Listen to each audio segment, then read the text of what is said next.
오늘은 베드로 후서 3장 14절에서 18절 말씀을 통해서 은혜와 지식에서라는 말씀으로 하나님의 말씀을 살펴보고자 합니다. 제목으로 말씀을 살펴보고자 합니다. 이제 오늘로 베드로 전후서 강해를 마치게 됩니다.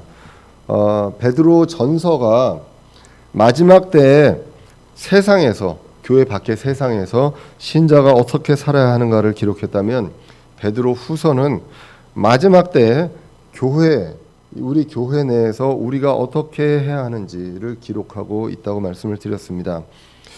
특별히 이제 베드로 후서는 베드로가 죽음을 앞둔 상황에서 기록을 하고 있습니다. 그래서 이 죽음을 앞둔 상황인 걸 어떻게 하느냐, 주님께서 이 베드로에게 보여주셨다라고 베드로 후서 1장 14절에서 기록을 하고 있습니다. 죽음을 앞둔 상황이지만 끝까지 하나님의 일꾼으로서 해야 할 일을 하는 그 베드로의 모습을 우리가 보게 됩니다. 주님께서는 베드로를 통해서요, 성도가요, 이 교회 지체가 그리스도를 아는 것 그리고 기억하게 하는 것을 원하셨습니다. 그래서 죽음을 앞둔 베드로를 통해서 이 베드로 후서를, 이 귀한 베드로 후서를 저에게 남겨주셨습니다. 베드로 후서는요, 이제 오늘 마지막 구절에서도 그렇지만 마지막에도 그리스도를 아는 것에서 자라가라라고 합니다. 시작도요, 그리스도를 아는 것을 통해서 은혜와 평강이 넘치도록 해라라고 1장에서 이제 기록을 했다면, 마지막도 그리스도를 아는 것을 통해서 은혜와 그리스도를 아는 것을 해서 자라가라라고 이야기를 하면서 이것을 기억하기를 원하신 것을 우리가 볼 수 있습니다. 베드로후서는 1장 17절에서 18절에서도 이야기를 했지만, 이 베드로를 보면요, 사실은 우리와 다릅니다. 베드로는 자신에 대해서 어떻게 1장 17절에서 18절에서 얘기하냐면, 예수님을 직접 봤습니다. 그리고 예수님을 그냥 직접 보고 따라다닌 것이 아니라 변화산에서 변화된 모습, 그 변화된 모습을 목격했던 몇 안 되는 제자입니다. 그럼에도 불구하고요, 이 보고 들은 것, 이 증인에 있어서는 그 어느 누구보다도 자신할 수 있는 베드로지만, 이 베드로는 1장 19절에서 17절 18절에 자신이 누구인지를 이야기하고 19절에서 이렇게 말씀합니다. 또한 우리에게는 더 확실한 대언의 말씀이 있다라고 이야기합니다. 내가 보고 듣고 심지어는 예수님이 변화된 그 모습까지 봤지만, 그것보다 더 확실한 말씀이 있으니 날이 새어 샛별이 너희 마음속에 떠오를 때까지 너희가 어두운 곳에서 비치는 빛을 대하듯 이 말씀에 주의를 기울이는 것이 잘하는 것이다 라고 이야기합니다.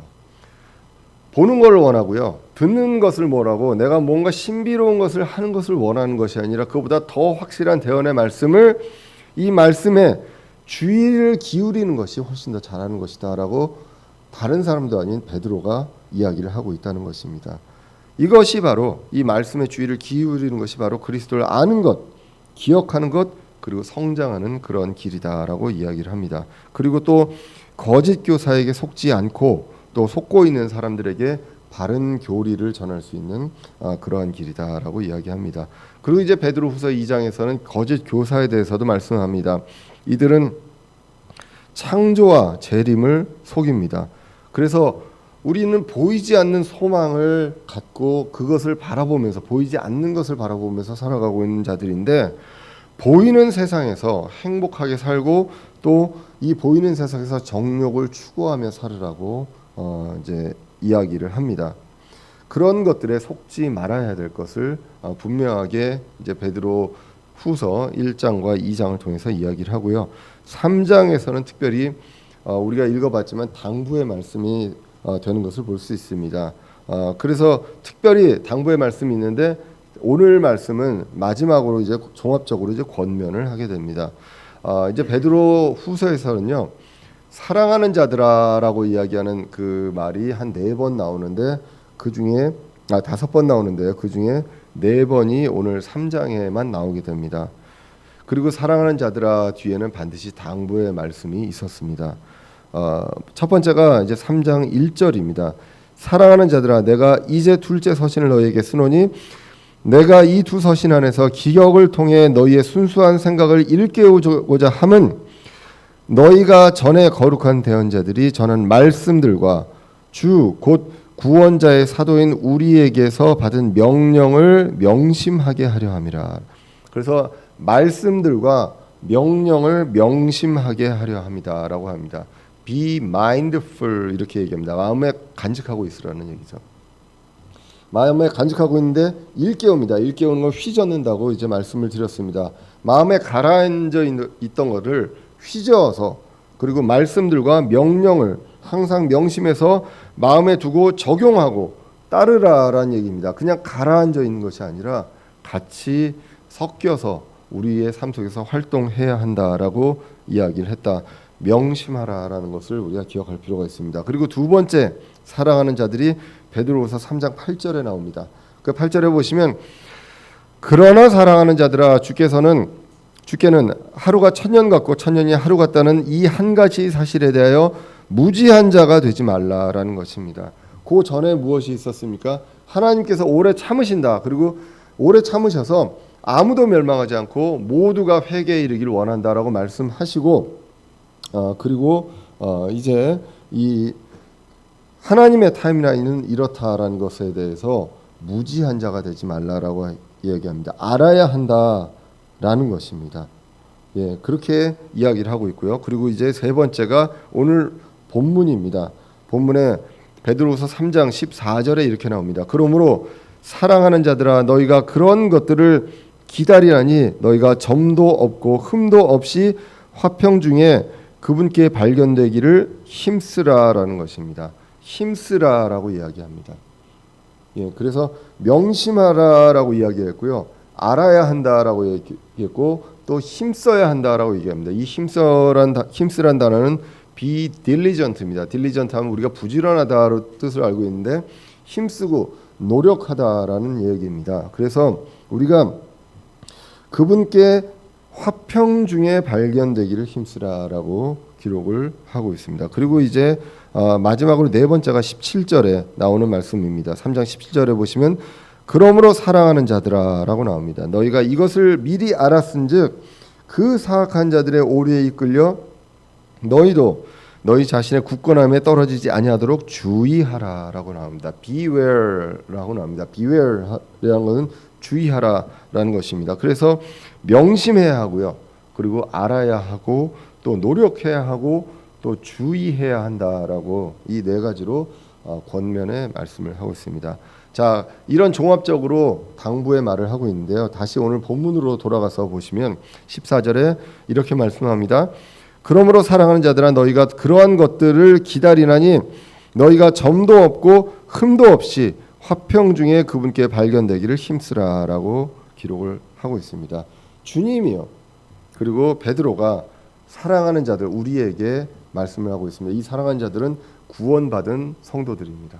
이 성도들에게 이야기를 하고 있습니다. 본문 이전의 말씀을 우리가 보면 주의 날 그리고 하나님의 날이라고 표현되는 그 날 그리고 새 하늘과 새 땅 그것을 우리가 기다린다라고 이야기합니다. 그리고 기다리고 서두르라라고 이야기를 했었습니다.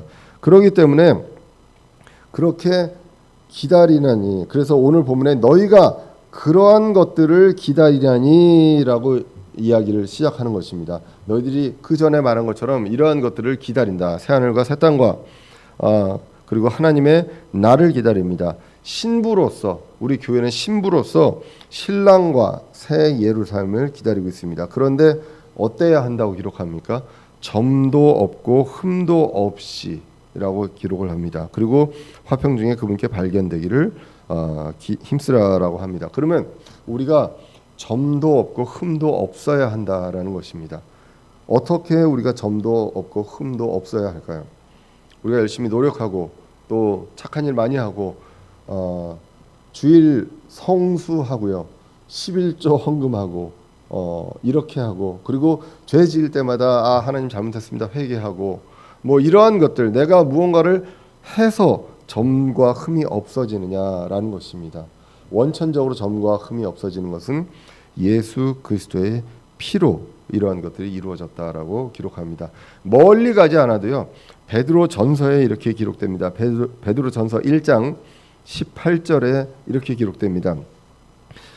너희가 알거니와 너희 조상들로부터 전통으로 물려받은 너희의 헛된 행실에서 너희가 구속받은 것은 은이나 금이나 금같이 썩을 것들로 된 것이 아니요 오직 흠도 없고 점도 없는 어린 양의 피 같은 그리스도의 보배로운 피로 된 것이다.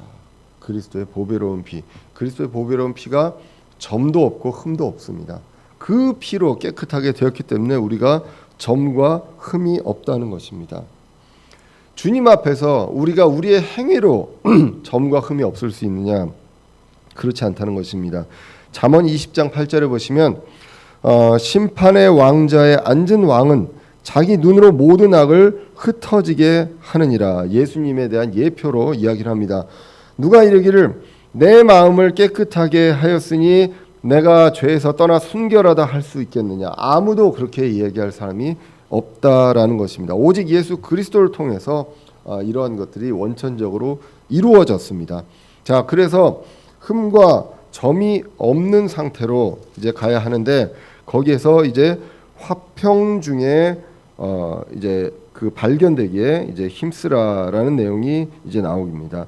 화평 중에 그분께 발견되기를 힘쓰라라는 것입니다. 여기에서는 무엇이냐?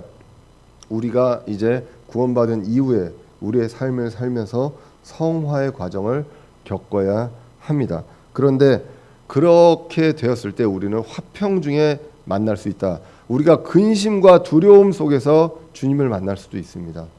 우리가 소위 얘기하는 부끄러운 구원입니다. 그런데 우리가 신자의 삶 속에서 이러한 것들이 성화를 통해서 이루어지면 화평 중에 그분께 발견될 수 있다라는 것입니다. 그래서 그것을 위해서 힘쓰라라는 것입니다. 구원을 받기 위해서 힘쓰라는 것이 아니라 화평 중에 발견되기에 힘쓰라라는 것을 이야기를 하고 있습니다. 이렇게 하기 위해서 우리는 어떻게 합니까? 요한일서 1장 9절에 기록합니다. 자백과 회개가 있습니다. 만일 우리가 우리의 죄들을 자백하면 그분께서는 신실하시고 의로우사 우리의 죄들을 용서하시며 모든 불의에서 우리를 깨끗하게 하시느니라. 우리에게는 성경에서 죄가 있고 죄들이 있습니다. 죄는 아담으로부터 물려받은 뿌리입니다. 그리고 죄들은 내가 살면서 지은 것들입니다. 그렇기 때문에 우리 성도들에게 있어서 성도들이 죄들이 없느냐? 그렇지 않다. 그것은 거짓말하는 것이다 라고 요한 1서에 나와 있습니다. 그렇기 때문에 우리는 이 죄들을 어떻게 합니까? 주님께 자백합니다. 그러면 우리를 깨끗하게 해주신다. 점과 흠이 없는 상태에서 우리를 더욱더 이제 깨끗하게 해주신다는 것입니다. 고린도전서 1장 8절에 보시면 그분께서 또한 너희를 끝까지 견고하게 하사 우리 주 예수 그리스도의 날에 너희가 책망받을 것이 없게 하시리라. 그리스도의 날에 그리스도의 심판석 앞에 우리가 섰을 때 책망받을 것이 없게 하시리라. 고린도후서 7장 1절에는 이렇게 기록합니다. 그러므로 극진히 사랑하는 자들아 우리가 이 약속들을 가졌은즉 하나님을 두려워하는 가운데 거룩함을 완전히 이루어 육과 영의 모든 더러움에서 우리 자신을 깨끗하게 하자라는 것입니다. 여기서도 사랑하는 자들아는 고린도 교회 성도들을 이야기합니다. 그런데 그들에게 뭐라고 얘기합니까? 거룩함을 완전히 이루어서 육과 영의 모든 더러움에서 우리 자신을 깨끗하게 하라. 이미 깨끗해졌지만 우리가 이제 살면서 짓는 이 죄들을 통해서 자백하고 더욱더 이제 그 부분에서도 깨끗하게 하자라고 성도들에게 분명하게 이야기를 하고 있다는 것입니다. 그렇기 때문에 우리는 힘써야 한다. 그리스도의 심판석에서 부끄러운 구원이 되지 않기 위해서 이 부끄러운 구원에 대해서는 고린도전서 3장을 보시면 나오게 됩니다. 예수 그리스도의 기초 위에 금과 은과 나무와 건초를 올려놓습니다. 불로 태워서 남는 것이 있으면 보상의 심판을 받고 그렇지 않으면 불로 구원을 받는다라고 나와 있습니다. 부끄러운 구원이 있고요. 화평 중에 그분께 발견될 수 있는 그러한 구원이 있습니다. 우리는 그렇게 될 수 있도록 힘써야 한다는 것입니다. 그렇기 때문에 우리는 악의 모양까지도 삼가라고 데살로니가전서 5장 22절에 나옵니다. 데살로니가전서 5장 22절에 보시면 악의 모든 모양을 삼가라. 평강의 바로 그 하나님께서 너희를 온전하게 거룩히 구별하시기를 원하노라. 내가 하나님께 기도하여 너희의 온 영과 혼과 몸을 우리 주 예수 그리스도께서 오실 때까지 흠없이 보존해 주시기를 구하노라. 이렇게 바울이 이제 기도를 하고 있습니다. 그런데 우리는 이렇게 점과 흠이 없는 존재이지만 거짓 교사는 바로 점과 흠 그 자체다라고 이야기를 합니다. 베드로후서 2장 13절에서 기록된 것을 우리가 기억할 수 있습니다. 자, 그래서 14장에서 기록한 것처럼 우리는 기다리는 자들입니다. 주의 날을 기다리는 자들로서 기다리고 서두르라라고 하는데, 이 서두르면서 무엇을 해야 하느냐? 바로 화평 중에 발견되기에 힘써야 한다라는 것입니다. 점과 흠이 없는 자로서 화평 중에 발견될 수 있도록 우리가 늘 힘써야 한다, 노력해야 한다라고 기록을 하고 이제 15절로 넘어가게 됩니다. 15절, 16절은 흥미로운 구절입니다. 왜냐하면 베드로가요 바울 서신을 언급합니다. 그리고 이게 이제 대표적으로 바울 서신을요, 바울이 쓴 서신을 성경으로 인정하는 그러한 어떤 성경적으로 근거가 되는 구절이 바로 오늘 본문 15절, 16절입니다. 근데 이거는 베드로가 인정한 것이 아니라 하나님의 영감으로 기록한 이 성경을 통해서 하나님께서 바울 서신을 성경으로 인정하는 그러한 내용으로 볼 수가 있습니다. 15절을 한번 보겠습니다. 또 우리 주의 오래 참으심이 구원인 줄로 여기라. 이 오래 참으심, 이거는 굉장히 중요한 구원에 대한 교리죠. 주님께서 오래 참으셨기 때문에 우리도 구원받을 수 있었다라는 것입니다. 그런데 심지어 우리가 사랑하는 형제 바울도 자기가 받은 지혜대로 너에게 이같이 썼고라고 합니다. 그래서 이 오래 참으심에 대한 구원 교리에 대해서 사랑하는 형제 바울도 자기가 받은 지혜대로, 본인의 생각대로 적은 것이 아니라 받은 지혜대로 썼다라는 것입니다. 그래서 이것을 통해서 오래 참으심에 대한 이 교리에 대해서 썼다라는 것입니다. 베드로도 3장 9절에서 아무도 멸망하지 않고 오래 모두 회개에 이르기를 원하신다라는 거, 오래 참으심을 이야기했다면, 사도 바울도 로마서 2장 4절에 보시면 혹은 하나님의 선하심이 너를 인도하여 회개하게 함을 알지 못한 채 내가 그분의 선하심과 관대하심과 오래 참으심의 풍성함을 멸시하느냐라고 나옵니다. 그래서 사도 바울은 많은 서신서에서도 오래 참음에 대해서 이야기를 합니다. 바울은 또 디모데 전서 1장 15절에서 자신을 죄인의 우두머리라고 이야기합니다. 그렇게 우두머리라고 얘기하면서 16절에서 이렇게 기록합니다. 그러나 예수 그리스도께서 먼저 내 안에서 모든 오래 참으심을 보이사 이후에 자신을 믿어 영존하는 생명에 이르게 될 자들에게 본이 되게 하셨으니 이런 까닭에 내가 긍휼을 얻었느니라 라고 기록합니다. 이렇게 주의 오래 참으심으로 구원을 받았는데, 이 내용은 베드로 자신만 지금 기록하고 있는 것이 아니라 사도 바울도 자신의 서신을 통해서 기록하고 있다. 이 교리는 굉장히 중요한 교리다라고 이야기를 하고 있습니다. 성경은요, 성경으로 해석이 되고 성경으로 증명이 됩니다. 자, 그래서 사도 바울도 받은 지혜대로 기록이 됐다고 기록을 합니다. 자, 이것이 왜 중요하냐면 우리가 목회자들도 말씀을 전하고 성경을 해석할 때 받은 대로 전해야 합니다.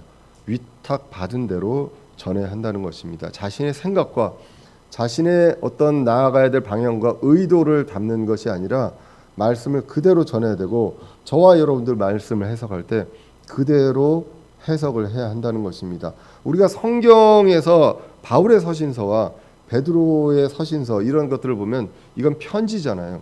사실 편지는 누구에게 편지를 보낼 때 여러분들 아주 냉정하게 이성적으로 객관적으로 편지를 적으시나요?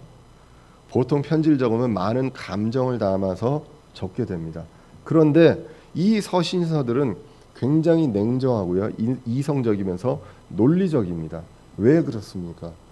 하나님께서 움직이시는 대로, 이 거룩한 사람들을 움직이시는 대로 기록이 되었기 때문입니다.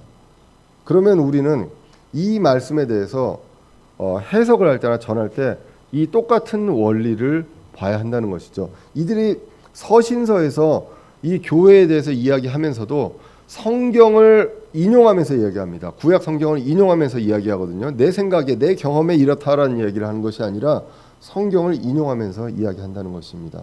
우리의 지식, 과학적인 지식, 철학적인 지식에 근거해서 어느 한두 구절을 그냥 해석하는 것이 아니라 우리가 문자 그대로 하나님께서 주신 그대로 바울과 베드로가 하나님의 그 사람인 바울과 베드로가 구약 성경을 그대로 인용해서 이거는 그때 그 말이 이 말이 아니라 사실은 이 말이야 이렇게 얘기하는 것이 아니라 그 말씀을 그대로 인용하면서 말씀을 전한 것처럼 우리도 그렇게 말씀을 받아들이고 해석해야 한다는 것입니다. 그래서 베드로후서 1장 21절에 대언은 옛적의 사람의 뜻으로 말미암아 나오지 아니하였고 오직 하나님의 거룩한 사람들은 성령님께서 자기들을 움직이시는 대로 말하였느니라. 디모데후서 3장 16절에서는 어떻게 기록합니까? 모든 성경 기록은 하나님의 영감으로 기록된 것이기 때문에 교리와 책망과 바로잡음과 의로 교육하기에 유익하다라고 성경이 기록하고 있다는 것입니다. 바울도 베드로도 모든 하나님의 사람은 성경을 하나님의 말씀으로 이제 받아들이고 기록을 하고 자신의 생각을 넣지 않으려고 노력했다라는 것입니다. 그러면 말씀을 전하는 목회자도요 사람인지라 자신의 생각이 들어가게 마련이죠. 그러면 우리는 끊임없이 무엇을 노력해야 되느냐? 자신의 생각을 버리려고 노력해야 한다는 것입니다. 목회자는 어떤 의도를 가지고 하는 것이 아니라 말씀에서 이야기하는 그대로 풀어서 성도들이 해석하고 이해할 수 있도록 해주는 그것에 초점을 맞춰야 한다는 것입니다. 성도들도 자신의 철학과 그리고 지식들이 있고 과학적인 어떤 기술이 있다 할지라도 성경을 해석할 때 성경을 다른 성경 구절로 해석을 해야지 내 지식을 가지고 해석을 하면 안 된다라는 것입니다. 오늘 본문도 자기가 받은 지혜대로 썼다라고 15절에서 기록합니다. 그런데 이제 16절이 조금 더 재미있습니다. 뭐 저만 재미있는지는 모르겠습니다. 여러분들 재미있는지 모르겠는데 16절에 보시면 베드로가 이야기합니다. 사도 바울 서신도 어려운 교리가 들어있다라는 것입니다. 16절에 보시면 또 그의 모든 서신에서도 이것들에 관해 그 안에서 말하였으되 그 안에 깨닫기 어려운 것이 들어있으므로 배우지 못하여 불안정한 자들이 다른 성경 기록들과 같이 그것들도 왜곡하다가 스스로 파멸에 이르느니라. 아까도 말씀드렸지만 지혜를 받은 지혜대로 전하죠. 받은 지혜대로 기록합니다. 위탁받은 대로 선포합니다. 그런데 그 말씀 중에 쉬운 말씀들만 있지는 않다라는 것입니다. 이런 것들, 그러니까 그 모든 서신에서도 이것들에 관하여 말하였으되 이 어떤 오래 참음의 어떤 구원의 교리에 대해서 말하였으되 그 안에 깨닫기 어려운 것들이 더러 있다라는 것입니다. 제가 이 15절과 16절 그건 제 얘기가 아니라 모든 주석가들이 얘기합니다. 바울 서신을 성경으로 인정한 구절이다라는 이야기를 하는데 왜 그러냐면 이것들에 대해서 읽고 이해하고 해석하려고 합니다. 깨달으려고 합니다. 그런데 이 말씀뿐만 아니라 어떤 성경 기록이 나옵니다. 다른 성경 기록들과 같이라고 나옵니다. 그렇기 때문에 이 성경 기록이 있고 또 다른 성경 기록들이 있는데 이 성경 기록들과 같이 이 말씀들도 해석을 잘못하는 경우들이 있다. 어려워서 라는 식으로 이야기를 풀어가고 있습니다. 여기에서 이야기하는 것이 바로 바울 서신도 성경으로 인정받고 있다라는 그러한 내용입니다. 그런데 이제 여기에서 그 스스로 깨닫기 어려운 것들이 있다라는 것입니다. 그렇기 때문에 우리가 배워야 하고 성경 교사, 우리 에베소서 4장에서 얘기한 것처럼 목사 겸 교사가 이 시대에 필요하다라는 것입니다. 에베소서 4장 11절에 보시면 그분께서는 더러는 사도로, 더러는 대언자로, 더러는 복음 전도자로, 더러는 목사 겸 교사로 주셨으니 이것은 성도들을 완전하게 하고 섬기는 일을 하게 하며 그리스도의 몸을 세우게 하려 하심이라라고 기록합니다. 그렇기 때문에 말씀만 딱 주신 게 아니라 성경 교사를 교회에 허락하셨다라는 것이 성경의 말씀입니다. 그래서 교사를 통해 배워야 합니다. 그런데 배우지 못하고 불안정한 자들이 나옵니다. 영어로도 unlearned, 그다음 unstable입니다. 안정하지 못하고요. 불안정한 자들, 그리고 배우지 못한 자들입니다. 여기서 배우지 못한 자들은 우리 세상의 지식을 배우지 못한 자들이 아니라 성경을 배우지 못한 자들이라고 이제 앞뒤 문맥을 통해서 이제 봐야 하겠죠. 그래서 이런 그 사람들은 성경을 배우지 못했기 때문에 내 생각과 내 경험과 지식을 가지고 한 구절을 이제 해석을 하려고 합니다. 가장 위험한 것이 어떤 한 구절을 가지고 대표적으로 이거다라고 교리를 설명하면 안 되는 것입니다. 이 구절이 이해가 안 되면 반드시 그와 관련된 성경을 이제 관주를 통해서 우리가 볼 수가 있습니다. 그래서 그것을 통해서 성경으로 증명이 되어야 우리가 이제 그 성경을 이제 바르게 해석했다고 볼 수 있는데, 배우지 못한 자들 그리고 불안정한 자들은 다른 것을 통해서 내가 원하는 대로, 내가 듣기 좋아하는 대로, 그리고 내가 바라는 것들이 있으면 이 바라는 것대로 말씀을 해석하고 이제 하고자 한다는 것입니다. 그러면서 왜곡이 일어나게 됩니다. 때로는 내가 바라는 것들이 있지만 말씀이 그렇지 않은 경우 굉장히 많습니다. 우리가 베드로 전서를 보면서 신자들은 힘들게 살아야 하고 억울하게 살아야 산다고 이야기를 했었습니다. 그러한 부분들 듣기 안 좋죠. 안 좋지만 성경은 이것을 분명히 진리로 말씀을 하고 있다는 것입니다. 그런데 이러한 것들을 왜곡하는 자들이 있다. 오래 참으심의 어떤 구원 교리도 왜곡할 수 있고요. 그리고 어려운 구절들, 예를 들면 우리 이제 독립심리교회에서 이야기하는 것들은 성경을 해석할 때 누가 썼는지, 그리고 누구에게 썼는지, 이러한 것들, 그리고 시대가 어떤 시대인지, 이러한 것들이 분명히 구분되어야 한다라는 것을 말씀을 했습니다. 그래서 그것을 진리의 말씀을 바르게 나누어야 한다라는 것, rightly divide 해야 된다는 것, 그것이 이제 디모데후서 2장 15절에 나와 있었습니다. 그래서 그 말씀에 근거해서 이것이 유대인에게 한 말씀인지 아니면 이방인에게 한 말씀인지 교회에게 한 말씀인지 이것들을 구분해서 이제 볼 필요가 있다라는 것입니다. 그런데 이러한 것들을 그 전제를 이제 모를 때는 이제 어려워질 수도 있고요. 마태복음을 보면서 내가 이렇게 되면 슬피 울며 이를 갈미 있으리라 이렇게 해석하거나 이러한 일들이 있으면 안 된다는 것이죠. 그러한 것들을 우리가 배움을 통해서 알 수 있는데 배우지 못한 자들이 자신의 어떤 바램과 욕심을 위해서 자의적으로 해석을 합니다. 이것을 바로 왜곡이라고 합니다. 우리는요, 사람을 따르는 것이 아니라 성경을 따라야 한다는 것입니다.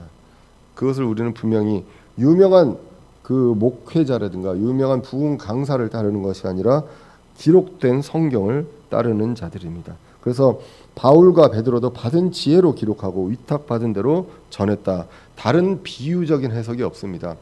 구약에서 이러한 성경 구절인데 이것은 그 사실이 아니라 이런 것들이다라고 비유적으로 바울이 한 번도 이야기한 적이 없다라는 것입니다.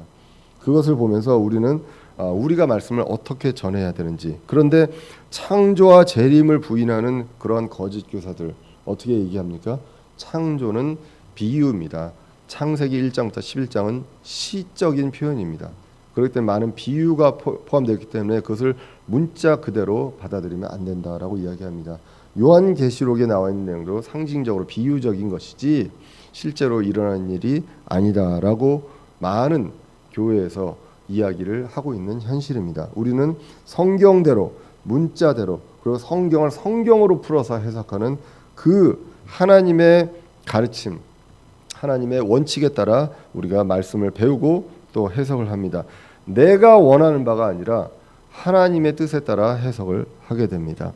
그렇기 때문에 우리는 이 부분에 대해서 단호해야 한다라고 합니다. 디도서 3장 10절에 보시면 이단인 자는 한두 번 훈계한 뒤 거절하라. 내가 알거냐 이러한 자는 타락하여 자신에게 정죄를 받아 죄를 짓느니라 라고 이야기를 합니다. 그래서 이들에 대한 파멸에 대해서는 베드로후서 2장과 3장 초반부에서 분명하게 나와 있던 것들을 우리가 봤습니다.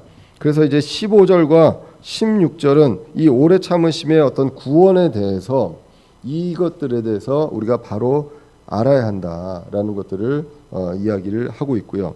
그다음에 바울 서신도 성경으로 이제 그 하나님께서 인정하시는 그 내용들이 나와 있습니다. 자, 그리고 이제 네 번째 마지막으로 사랑하는 자들아가 17절에 나오게 됩니다. 17절에 보시면 그러므로 사랑하는 자들아 너희가 이것들을 미리 알았은즉 그 사악한 자들의 오류에 이끌려 너희도 너희 자신의 굳건함에서 떨어지지 아니하도록 주의하라라는 것입니다. 자, 사랑하는 자들아 그럼 누굴까요? 교회입니다. 우리 신자들입니다. 구원받은 자들이다라는 것을 이야기합니다. 근데 너희가 이것들을 미리 알았은즉이라고 얘기합니다. 하나님의 오래 참으심 그리고 이 모든 이 교리들을 미리 알았습니다. 마귀의 세력들, 거짓 교사가 앞으로 어떻게 될 일 이런 것들도 미리 알았습니다. 어떻게 알았습니까? 바로 베드로 후서를 통해서 알게 됩니다. 자, 그러면 우리가 뭐 경험에 대해서 이야기합니다. 어르신들이 인생 경험이 많습니다. 그래서 배워야 할 것들 많습니다. 하지만 이 짧은 인생에서 우리 그 긴 시간 역사 하나님의 역사 동에 있었던 것들을 다 경험할 수는 없죠. 그렇기 때문에 경험을 가지고 이야기하거나 이러기 어렵습니다. 그리고 늘 말씀을 드리지만 뭐 여기 계시는 분들 중에서도 이제 뭐 그 지금 액면으로는 제가 제일 흰머리가 많아서 나이가 많아 보이지만 저보다 이제 그 더 이제 오래 사신 분들도 있고 한데 그 앞에서 제가 인생 경험을 얘기할 수는 없죠. 하지만 무엇을 얘기할 수 있습니까? 성경을 통해 배운 경험을 이야기할 수 있습니다. 우리는 성경을 통해 어린 아이일지라도 학생일지라도 경험해 보지 못한 것들을 성경을 통해서 알 수 있다라는 것입니다. 그래서 너희가 이것을 미리 알았은즉이라고 성경이 오늘 이야기를 하고 있다는 것입니다. 너희가 이것을 미리 알았은즉 그 사악한 자들의 오류에 이끌려 너희도 자신의 굳건함에서 떨어지지 아니하도록 주의하라라고 기록을 하고 있습니다. 그래서 사악한 자들, 아까 앞에서 얘기했던 거짓 교사들, 이것들이 어떻게 멸망하는지까지 이제 앞으로 멸망할지를 알았습니다. 그렇기 때문에 이런 것들에 이끌리지 말아야 한다. 그래서 굳건함에서 떨어지지 말아야 한다라는 것입니다. 이것은 구원을 잃는다는 얘기가 아닙니다. 굳건함, 그러니까 확실하게 흔들리지 않는 그런 어떤 믿음이 이 세상에 마귀의 어떤 속임수에도 흔들리지 않는 그러한 것들이 있을 수 있는데 흔들리는 사람들이 꼭 있다는 것입니다. 그래서 때문에 이 굳건함에서 떨어지지 아니하도록 주의하라라고 이야기를 하고 있습니다. 그래서 이 네 가지 명심해야 하고요. 말씀들과 명령들을 명심해야 한다라고 이야기를 했고요. 그리고 무지한 자가 되지 말라라고 이야기를 했었습니다. 그리고 이제 오늘 본문에서도 그러니까 힘쓰라고도 이야기했고요. 그리고 주의하라라고 얘기했는데 이것들을 어떻게 해야 하느냐, 어떠한 방법으로 어떻게 해야 하느냐, 그리고 어떻게 살아가느냐 이것들에 대해서 이제 18절에 나오게 됩니다. 그렇게 하기 위해서 우리는 오직 은혜 안에서 자라고 우리 주 곧 구원자 예수 그리스도를 아는 것에서 자라라라고 얘기합니다. 두 가지가 나옵니다. 두 가지에서 자라라라고 얘기합니다. 성장해야 한다. 우리가 구원이 끝이 아니라 우리는 반드시 구원 이후에 성장해야 될 필요가 있는 존재들이다라는 것입니다. 하나님께서 은혜로 구원을 주셨지만 우리가 그 다음부터는 은혜로 받은 이 구원, 값없이 받은 이 구원 위에 우리는 성장에 대한 의무가 있다라는 것입니다. 이것은 구원받은 자로서의 도리이자 의무입니다. 자, 그래서 은혜와 그리스도를 아는 것, 이 지식, 은혜와 지식에서 자라가라라고 이야기를 합니다. 은혜로 구원을 받았습니다. 그리고 삶 속에서 우리가 베드로후서 1장에서 봤지만 그리스도를 아는 것을 통해서 은혜와 평강이 넘친다고 했습니다. 그래서 삶 속에 말씀을 알고 그리스도를 알면 알수록 은혜가 넘칩니다. 그리고 은혜가 넘치기 때문에 이제는 내가 어떻게 살아야 하는가를 생각을 하게 됩니다. 이제는 그 전에 내가 나를 위해서 살았다면 이제는 누구를 위해서 살아야 하는지, 하나님께서 주신 인생, 이제 새 삶을, 새 생명을 주신 그 인생, 우리가 무엇을 하며 살아야 되는지 이것에 대해서 알기 때문에 은혜를 통해서 인격이 변하고 성장을 하게 됩니다. 그래서 이제 그리스도를 아는 것을 통해서 의뢰와 평강이 넘친다라는 말씀, 그 이후에 베드로후서 1장 5절에서 7절에 보시면 믿음의 덕을 덕에, 지식을 지식의 절제를 절제의 인내를, 하나님의 성품 사랑까지, 이러한 모든 것들에 대해서 성장에 대한 내용들이 나오게 됩니다. 그래서 은혜 안에서 우리는 성장을 하게 됩니다. 우리의 인격이 성장하게 됩니다. 그리고 또 그리스도를 아는 지식에서 성장해야 한다라는 것입니다. 우리는 지식 안에서 그리스도를 아는 것이 성장해야 이 거짓 교리, 속이는 자들에게서 속지 않고 흔들리지 않을 수 있다라고 성경이 기록한다는 것입니다. 대표적으로 제가 많이 언급을 했지만 요한일서 2장 12절에서 14절에 보시면 영적인 성장의 단계가 나옵니다. 그래서 어린 자녀, 아이가 나오고요. 그리고 젊은이들이 나오고 아버지들이 나옵니다. 그래서 어린 자녀들은 이제 아버지를 아는 단계다라고 이야기합니다. 그리고 젊은이들은 이제 영적인 전투를 하는 그러한 단계다라고 나옵니다. 그리고 아버지는 처음부터 계셨던 아버지를 아는 그러한 단계를 이야기하고 있는 것을 우리가 요한일서 2장 12절에서 14절을 통해서 이제 봤습니다. 그래서 우리는 아이부터 시작해서 젊은이로, 그리고 아버지의 단계로 우리는 성장을 해 나가야 한다는 것입니다. 베드로 후서를 통해서 우리가 꼭 기억해야 하는 것, 그리스도를 아는 것이 중요하다는 것입니다. 우리가 은혜는 좀 약간 감성적이죠. 우리가 느끼는 것입니다. 그리고 감사합니다. 눈물을 흘리고 찬양할 수 있습니다. 그리고 지식은 논리적이고 이성적입니다. 그래서 이 감성적인 것과 이성적인 것, 이 두 가지 것들, 지식적인 것들을 다 같이 우리가 이 안에서 성장해야 함을 오늘 본문이 이야기를 하고 있다는 것입니다. 그러면 이런 것들을 어떻게 느껴야 합니까? 바로 성경 기록을 통해 느껴야 한다는 것입니다. 바르게 배우고, 이 바른 교리를 통해서 바르게 배워서, 이러한 것들을 통해서 이 바른 과정을 통해서 성장해야 한다는 것입니다. 우리가 구원받고 만족하고 이제 끝나느냐, 이러면 우리가 화평 중에 이제 발견될 수 없다라는 것입니다. 그래서 우리는 구원받은 이후에 성장에 대한 도리와 의무가 있습니다. 거짓 교사의 속임수에서 흔들리지 않고요, 하나님의 일꾼으로 살아가야 되는 소명이, 우리의 사명이 있습니다. 그 사명을 가지고 흔들리지 않도록 이제 성장해야 합니다. 우리에게 주어진 삶의 날이 얼마가 남았는지 모르겠습니다. 언제 예수님이 오실지 모르겠습니다.